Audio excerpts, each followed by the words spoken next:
دھڑکن کسی گاری کی طرح بھاگی تھی، جبکہ دوسری طرف اس طرح سے کانپتے دیکھ کر وہ نرمی سے کہا تھا، ڈرنے کی ضرورت نہیں ہے، میں کچھ بھی نہیں کہوں گا، ریلیکس ہو جاؤ۔ وہ پہلی بار اس سے اتنی نرمی سے بات کر رہا تھا۔ دھڑکن نے ذرا نظریں اٹھا کر دیکھا تو کردم کو پہلی بار زندگی میں مسکراتے ہوئے پایا۔ دیکھو تم اس طرح سے گھبراؤ گی تو سب لوگ کیا سمجھیں گے؟ آرام سے بیٹھو۔ وہ اس کے ہاتھ کو اپنے ہاتھ میں لیے آہستہ آہستہ اس کے ہاتھ کی نرماہٹ کو محسوس کر رہا تھا۔ شام کو مہندی کی رسم ادا ہو رہی تھی۔ تائشہ اور سویرا فون کا انتظار ہی کرتے رہ گئی، لیکن کوئی فون آیا ہی نہیں۔ سویرا کو اتنا غصہ آ رہا تھا کہ اس کا دل چاہا ابھی چودھری کے ڈیرے پر جا کے اس کا منہ توڑ آئے، جبکہ تائشہ روئے جا رہی تھی جس نے ساری پلاننگ کر لی تھی، لیکن سویرا کی بات سن کر اس نے نقصان اٹھایا تھا۔ اس نے سوچا تھا کہ وہ خودکشی کا ڈرامہ کرے گی، تب کردم اس پر ترس کھا کر اس سے شادی کر لے گا، لیکن وہ بھی اپنے مقصد میں کامیاب نہ ہو سکی۔ اسے رہ رہ کر سویرا پر غصہ آ رہا تھا جس نے اس سے کہا تھا کہ جو بھی کہتی ہو تم وہ کرو، جو میں کہتی ہوں تم وہ کرو، تمہیں کردم شاہ مل جائے گا، لیکن اس کے حصے میں کچھ نہ آیا۔ جس طرح سے سویرا حالی ہاتھ تھی، تائشہ اس وقت بیٹھی روئی جا رہی تھی، جبکہ سویرا اس کے آنسوؤں سے اریٹیٹ ہو چکی تھی۔ تائشہ فور گاڈ سیک، رونا بند کرو، رونے سے کچھ نہیں ہوگا، ہمیں کچھ اور سوچنا ہوگا۔ کیا ہوگا؟ کیا کریں گے ہم؟ بتائیں مجھے، وہ غصے سے گراتے ہوئے بولی۔ سویرا کو اس کا لہجہ بہت برا لگ رہا تھا، لیکن فی الحال وہ ضبط کر گئی کیونکہ اس کے علاوہ اس کا ساتھ دینے والا اور کوئی نہیں تھا، اور فی الحال تائشہ کی مدد کرنا اس کے لیے بہت ضروری تھا، اسی لیے اس کے پاس زمین پر بیٹھ گئی۔ میری بات سنو تائشہ، دھڑکن بہت ڈرپوک ہے، اتنی کہ ہم جو بھی کہیں گے نا وہ کسی کو کچھ نہیں بتائے گی۔ میں اس کی بہن ہوں، اس کے ساتھ کچھ نہیں کر سکتی، لیکن تم، میرا مطلب ہے تم اسے ڈراؤ دھمکاؤ اور کچھ نہ صحیح وہ تمہاری دھمکی میں آ کر کردم سے دور تو رہ سکتی ہے، ہم ان دونوں کا ریلیشن نہیں بننے دیں گے۔ کردم بہت اناپرست ہے، اگر دھڑکن نے اسے خود سے دور قریب آنے سے روکا تو یقین کرو وہ کبھی اس سے منہ نہیں لگائے گا۔ جو لڑکی اس کے کام ہی نہ آ سکے وہ اس کا کیا کرے گا؟ اچار ڈالے گا، 4 دن میں طلاق دے کر فارغ کر دے گا اور پھر تم سے شادی کر لے گا۔ سویرا کتنی آسانی سے اپنی ہی بہن کی طلاق کی بات کر رہی تھی، اور اس کی بات پر عمل کرنے کا تائشہ نے پورا ارادہ کر لیا تھا، جبکہ سویرا کو آج ہی پتہ چلا تھا کہ اگر حریہ سے مقدم کی شادی نہ بھی ہوتی تو بھی وہ سویرا سے کبھی نہیں ہو سکتی تھی، کیونکہ حریہ اس کی پسند ہے اور پہلے ہی اسے ریجیکٹ کر چکا تھا، لیکن وہ بھی فیصلہ کر چکی تھی جس انسان نے اسے ریجیکٹ کیا تھا وہ اسے حاصل کر کے ہی دم لے گی، لیکن اگر وہ اپنی محبت کا بھوت اتارنا چاہتا ہے تو سویرا کو کوئی اعتراض نہیں تھا، وہ 4 دن اپنی محبت کے ساتھ گزار سکتا ہے۔ مہندی کی رسم ادا ہو چکی تھی، حویلی میں شور ہنگامے تھے، دادا سائیں بہت خوش تھے، آخر ان کے دونوں پوتوں کی شادی تھی۔ اپنی بیٹی کو اپنی خواہش پوری کرتے دیکھ احمد شاہ کی آنکھیں بار بار نم ہو رہی تھی۔ دھڑکن کردم کے ساتھ بیٹھی بار بار اس کا چہرہ دیکھ رہی تھی۔ دوپہر میں کردم کے نرم لہجے نے اسے ایسا کرنے پر مجبور کر دیا، آخر وہ اس کا چہرہ دیکھ رہی تھی، وہ بھی کردم سے کم نہیں تھا، مگر مقدم کی بنسبت اس کے چہرے پر سنجیدگی تھی، جبکہ مقدم تھوڑا شوق اور ہنسمکھ تھا۔ وہ بار بار ایک ہی بات سوچ رہی تھی، اور وہ کردم دونوں ایک ساتھ کیسے لگتے ہیں تھا۔ ویسے تو لوگوں نے بہت تعریف کی تھی، اس کے ذہن میں خود سے ہی یہ سوال پیدا ہو رہے تھے، لیکن وہ جانتی تھی اس کے سوال کا جواب دینے کے لیے کردم شاہ اس کے ساتھ آئینے کے سامنے ہرگز کھڑا نہیں ہوگا، کیونکہ وہ انرومانٹک پرسن ہے۔ دھڑکن کے ساتھ اس طرح کے چوچلے اسے ہرگز پسند نہیں آئیں گے۔ یا اللہ، میرے نصیب میں اتنا ہینڈسم بندہ لکھ ہی دیا تھا تو تھوڑا سا رومانٹک بھی لکھ دیتے۔ وہ منہ بسور کا اللہ سے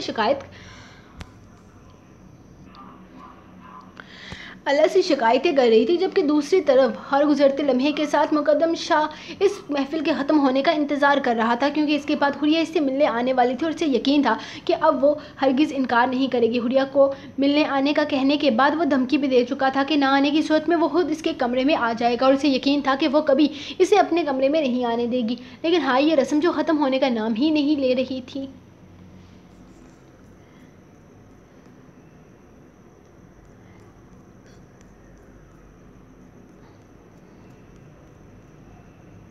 سو گائس، یہ رہی آپ لوگوں کی آج کی ایپیسوڈ، ملیں گے نیکسٹ ایپیسوڈ کے ساتھ ہم۔ تب تک لیے آپ اپنے رائٹر کو دیں اجازت اور دعاؤں میں یاد رکھیں، ملتے ہیں نیکسٹ ایپیسوڈ کے ساتھ، تب تک کے لیے اللہ حافظ۔